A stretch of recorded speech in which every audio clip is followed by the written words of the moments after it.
When we first looked at the results, it was astonishing. We've had to rethink the history of technology completely as a result of this single object. It's such a clever, extraordinary, sophisticated machine. Completely shocking for ancient Greece. In 1900, a stormy Aegean Sea.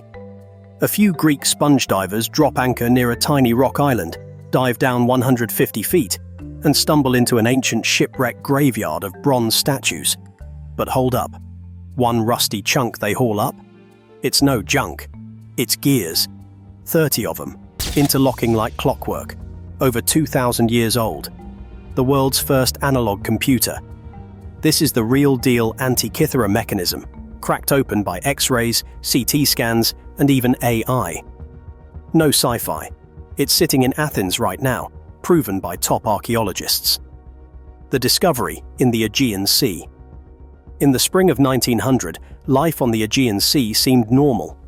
Sailors dealt with peaceful waves and occasional storms, waiting for breaks in the weather. A group of sponge divers from the Greek island of Symi, led by Captain Dimitrios Kontos, was among them. When a bad storm hit, they dropped anchor near a small rocky island called Antikythera, located between Crete and the Peloponnese mainland. With time to spare, they decided to dive anyway. They had no idea their decision would change archaeology forever. Kontos sent his main diver, Elias Stadiatis, down into the water. He wore heavy canvas diving gear and a copper helmet. As he descended to about 150 feet, he saw strange, twisted shapes on the ocean floor. Thinking he had found bodies in an underwater graveyard, he panicked and quickly surfaced. However, these were not bodies. They were bronze statues, toppled from an ancient shipwreck. When Kontos dove down to investigate, he brought up a bronze arm covered in crusty green. This discovery led to the first organized underwater excavation in Greece. In the year that followed, the Greek Navy worked with divers to recover many treasures: marble sculptures, glassware, coins, and fragments from the past. By 1901, these finds arrived at the National Archaeological Museum in Athens. Among them was a rusty chunk of bronze mixed with decayed wood, which no one thought was critical. This changed on May 17, 1902, when a museum expert named Valerio Stias spotted a bronze gear with teeth protruding from the debris. This find started a central archaeological mystery, the Antikythera Mechanism. The mechanism came from a ship that sank in the early 1st century BC, but it was older than that, likely built a few decades before the shipwreck, over 2,000 years ago. Today, only 82 broken pieces remain, which is about a third of what once existed. These pieces contain 30 bronze gears that fit together like a clock. The largest gear is about 5 inches wide and has hundreds of tiny teeth carved into it. All these remnants are now safely displayed under glass at the Athens Museum, still showing signs of saltwater damage. These pieces are our starting point. We can analyze the metal, the gears, and the faint engravings. From there, we can begin to understand what might be missing. Decoding the surviving fragments. The central part of the ancient device, called Fragment A, contains most of the gears. It's like the mechanism's heart. Other pieces have parts of round dials and faintly etched letters in the bronze. In the 1970s, the first X-ray scans revealed the device's complexity. But in 2005, a team from the UK and Greece used advanced technology to study it more closely. They brought a heavy 12-ton CT scanner, known as the Blade Runner, made in Britain. This scanner used powerful X-rays to capture images from multiple angles, allowing researchers to create a 3D model of the device. They also used a special imaging setup from Hewlett-Packard, which helped them adjust the lighting digitally to highlight faint scratches that are hard to see. Within 2 weeks, they found not just the hidden gears, but also thousands of tiny inscriptions in text on the panels. For the first time since the device sank, it was revealing its own story through these words. However, there was a challenge. The high-resolution scans, which aimed to capture details down to a tiny fraction of a millimeter, had some issues. During the 2005 scan, about 25 images out of nearly 3,000 didn't save correctly, and the device may have moved slightly. This left some blurry areas where precise details were needed. In 2018, a group from University College London went back to the original data. They carefully checked everything, fixed the gaps, and corrected the distortions. Suddenly, new letters became visible, and some unclear interpretations were confirmed. This matters because a single Greek letter could change the meaning of a calendar cycle or alter a prophecy. Now, let's look at the part we can read. We should start with the backside, as it has held up the best. The back, calendars and eclipses. The back of the device has a spiral dial that tracks the 19-year Metonic cycle. This cycle measures 235 lunar months to match moon calendars with the seasons. Next to it is a smaller dial for the 76-year Calippic cycle, which improves accuracy. Another spiral shows the 223 lunar months of the Saros cycle, helping to predict eclipses. There is also a tiny dial for a 54-year adjustment from the Exeligmos cycle. Additionally, there is a dial for 4-year intervals related to the Panhellenic Games. On the bronze surface, inscriptions explain eclipse predictions. They use symbols for solar, ETA, and lunar, sigma, events, and include information on visibility in Greece. Each symbol has a letter that corresponds to descriptions of the eclipse events. This detailed design shows a strong understanding of astronomy from the 1st century BC. Notably, an analysis showed that the month names on the Metonic dial correspond to a Corinthian calendar rather than the usual Athenian one. This suggests links to the Epirote calendar and a sense of regional pride. The front side of the mechanism is damaged, with many gears and panels missing. Only a few cover plates with important inscriptions remain. In 2016, researchers studied the text on the front cover. This text lists the precise planetary patterns for Mercury, Venus, Mars, Jupiter, and Saturn. It provides details on the synodic cycles of these planets, relating them to whole years and zodiac periods. This information is vital for understanding the mathematical ratios that the original gears needed to match. Reconstructing the front is difficult because we cannot just create any model of the sky. The remaining gears demonstrate the original maker's skill, while the inscriptions indicate key time periods that must be included. The limited space on the front also limits the number of gears and spindles that can fit without overlapping. A successful reconstruction requires balancing mechanics, math, and space constraints, making it a complex task. Rebuilding the lost front. Rebuilding the lost front half of the Antikythera mechanism was not based on random guesses. It involved careful engineering using what was already known: the number of gears, the tooth counts, surviving inscriptions, and the actual bronze frame. Researchers used this information to recreate what time had eroded. Before starting with the gears, AI played a key role. A tool called Ithaca, created by DeepMind, helps repair damaged Greek texts.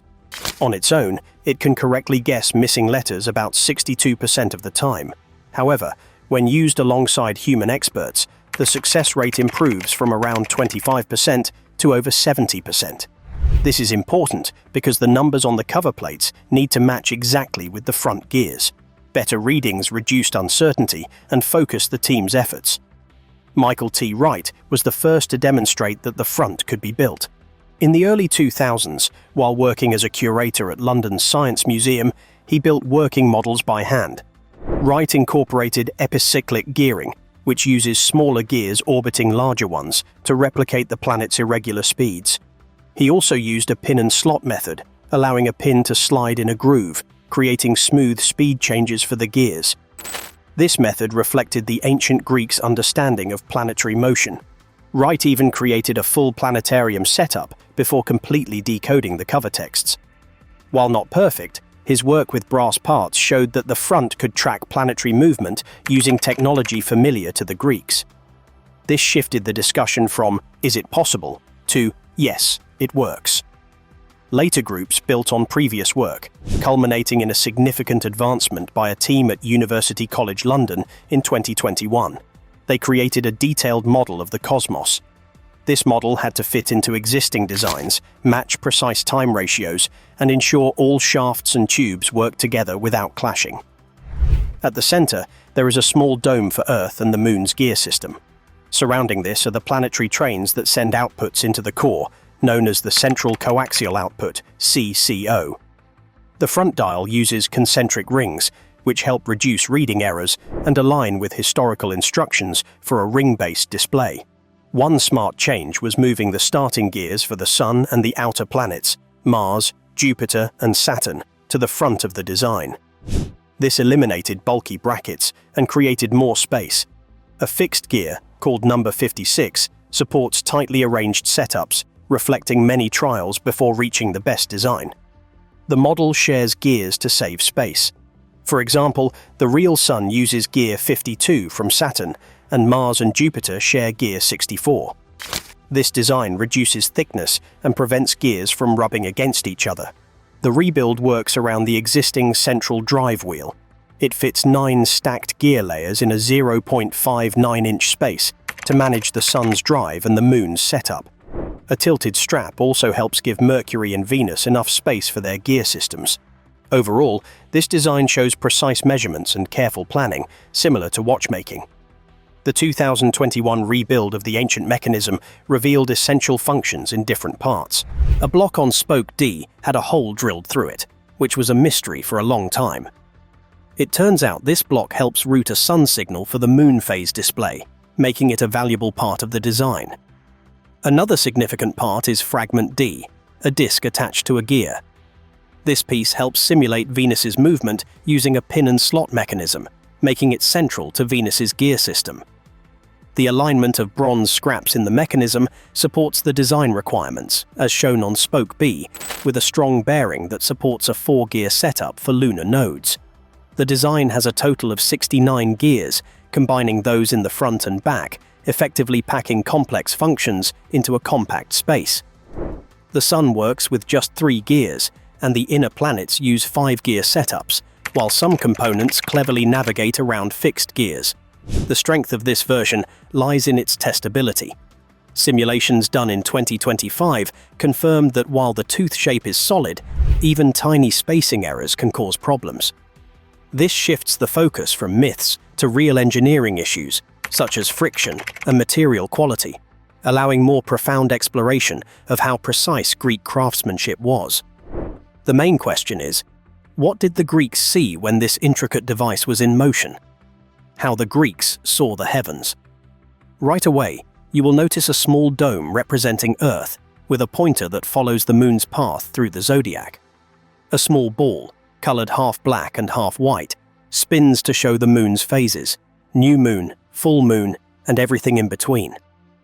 Surrounding the dome are 6 rings for the classical planets: Mercury, Venus, the Sun, Mars, Jupiter, and Saturn. Outside of these is a zodiac ring divided into 12 signs, and next to it is a calendar ring. Each planet has its own bead on its ring, with the Sun's bead being shiny gold. This setup is based on inscriptions from 2016 and accurately reflected in the 2021 model. It features 9 displays that show lunar details and planetary positions. The moon's pointer shows its zodiac location and calculates its age based on the distance from the Sun.